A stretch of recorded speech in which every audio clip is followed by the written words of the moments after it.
Deixa eu ver se já temos a nossa primeira convidada, a Marília Fontes, analista de renda fixa e sócia da Nord. Muito boa tarde, Marília. É um prazer tê-la conosco aqui no Closing da BMC.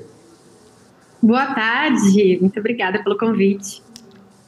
Marília, vamos lá, dia de Copom esta quarta-feira, está todo mundo de olho no que vai sair do Banco Central, pressão de Brasília para cortar juros, o comitê mantém um posicionamento técnico e o mercado está esperando. Inflação também baixa, né, mais baixa do que o esperado e ao mesmo tempo atividade econômica que mostra resiliência, né? Então, nesse contexto, o que podemos esperar, o que vocês da Norte estão aguardando dessa reunião do Copom?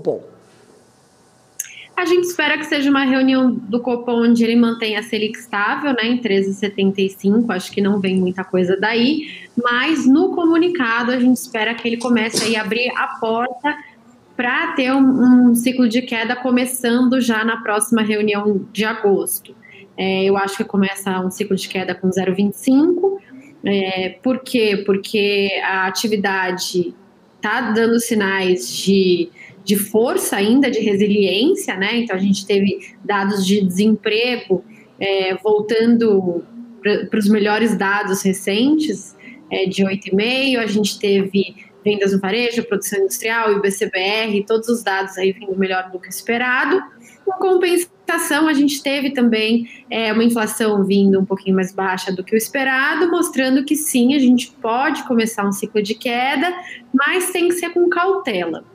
Então, acho que por isso ele deve começar aí dando a ideia de que vai começar na próxima reunião, e só que segurando um pouco na comunicação para o mercado não precificar meio.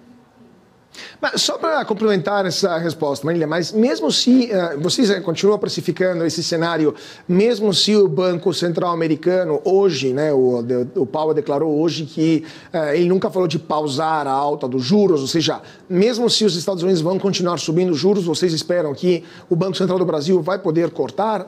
Ou vocês acham que até para evitar uma depreciação do real, evitar fuga de capital, etc., o Banco Central deve continuar mantendo a Selic pelo menos estável, senão até pensando numa alta para manter um patamar atrativo em relação aos juros americanos?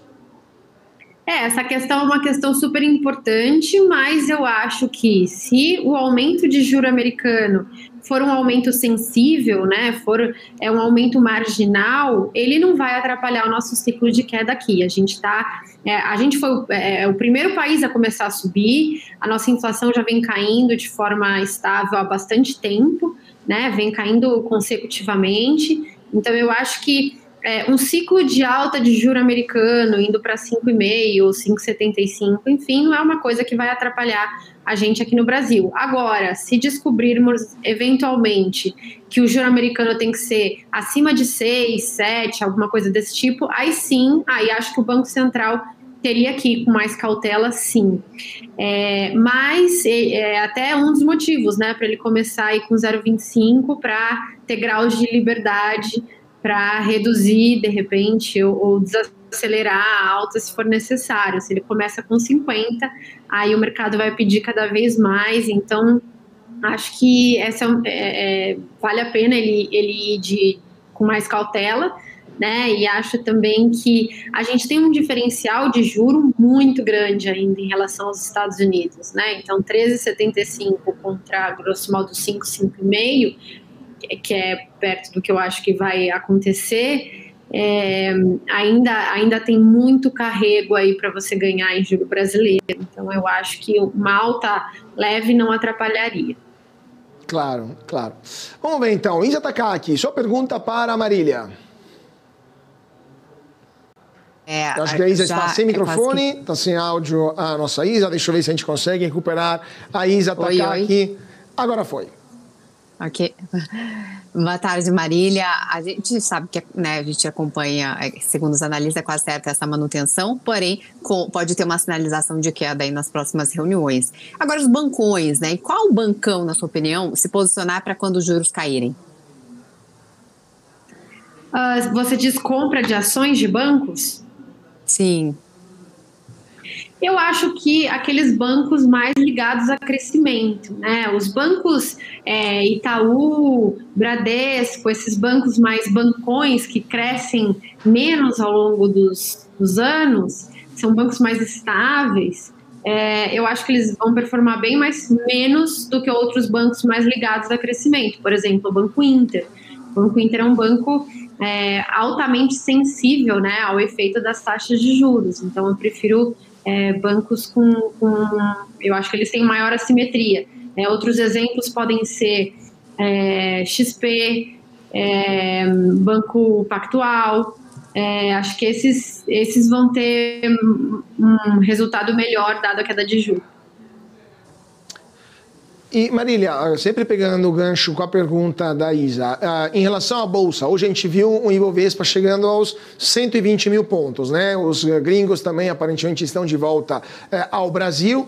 Vocês acham que até o final do ano, e mesmo assim, as previsões que a gente tinha até o momento eram de Ibovespa por volta de, no máximo, 119 mil pontos, isso para todo 2023. Então, já hoje, o Bovespa superou as previsões de muitas casas de análise, não sei se a Nord também tinha essa visão, de 119 mil pontos. Agora que a gente está vendo esse corte de juros acontecer, ou pelo menos está prestes a acontecer, pelo menos na próxima reunião da Selic, do Copom, o que vocês esperam para o Ibovespa até o final do ano? Mudou algo? Vocês estão mais otimistas? Os números do primeiro trimestre e do primeiro semestre agora estão vindo melhor do que o esperado? O que vocês estão prevendo para o Ibovespa como um todo? E quais setores específicos vocês acham que vão performar melhor até o final do ano?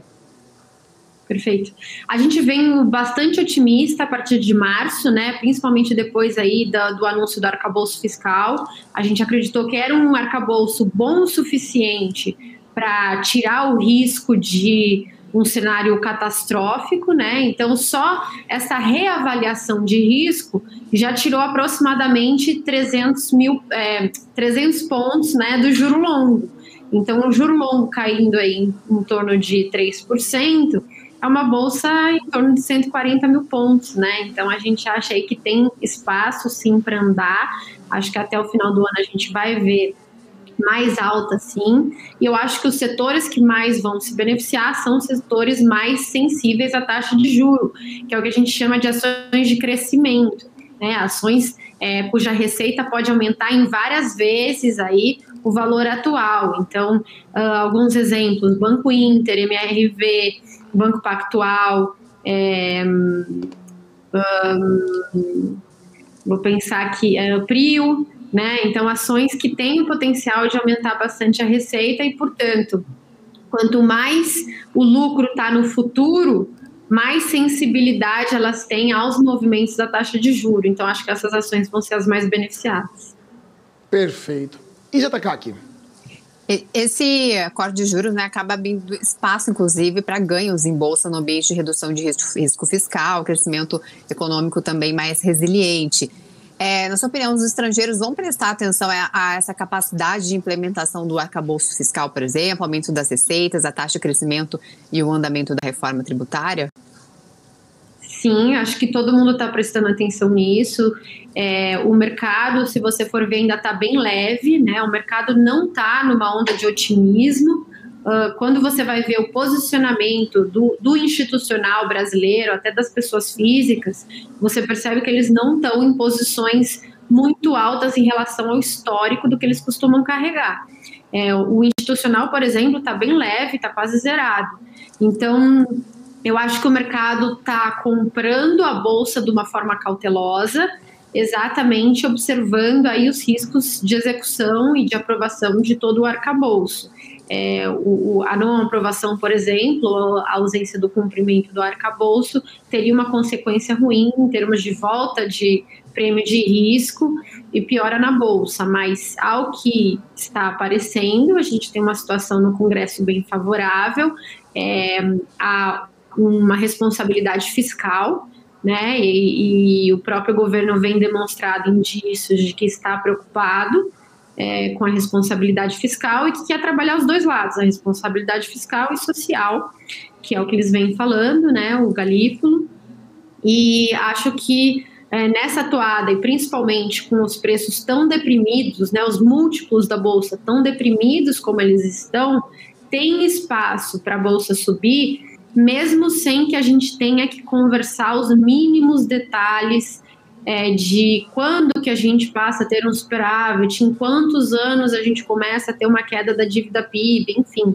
Eu acho que o preço está tão deprimido que essa conversa vem daqui a pouco, vem com Bolsa 130, 140 mil pontos.